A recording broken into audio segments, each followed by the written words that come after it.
what exactly a black hole is, and I'm sure a lot of you have heard about them on TV or on the computer, some form of medium. Well, black holes are infinitely dense spheres in space, and their gravity is so strong that not even light could escape, and the speed of light is 186,000 meters per second. So the concept of the black hole was first created in 1783 in a letter by a philosopher named John Mitchell.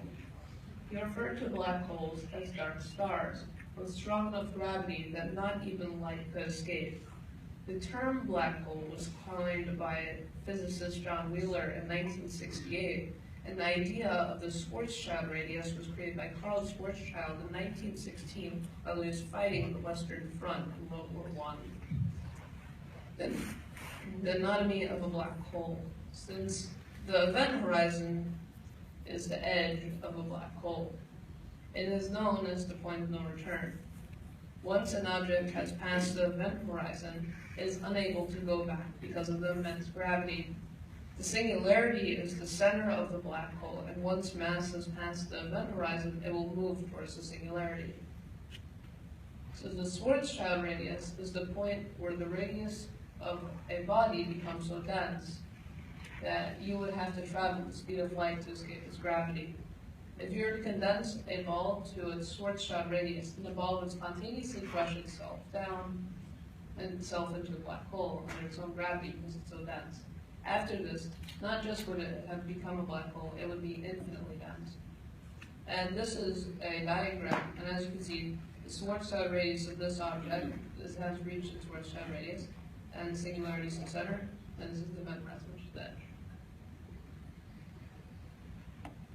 Gravitational lensing is when an object bends light via gravity. Black holes have an immense amount of gravity and therefore bend light. If we were to optically observe a black hole, it would appear invisible other than the fact that it bends light in the background. A lot of astronomers can see stars that we shouldn't see, yet the sun bends the light of the star so that you, the observer here, can see it. In theory, there are three types of black holes. There are stellar black holes, which are black holes formed from the death of the stars, and these are the average black hole. There are supermassive black holes, which are black holes found in the center of most large galaxies. It is unknown how they're formed, so scientists believe they formed during the creation of the galaxies themselves.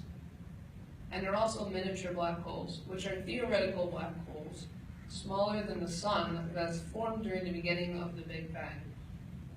So this is an artist's impression of a supermassive black hole. And you can see this jet of gas is called a quasar.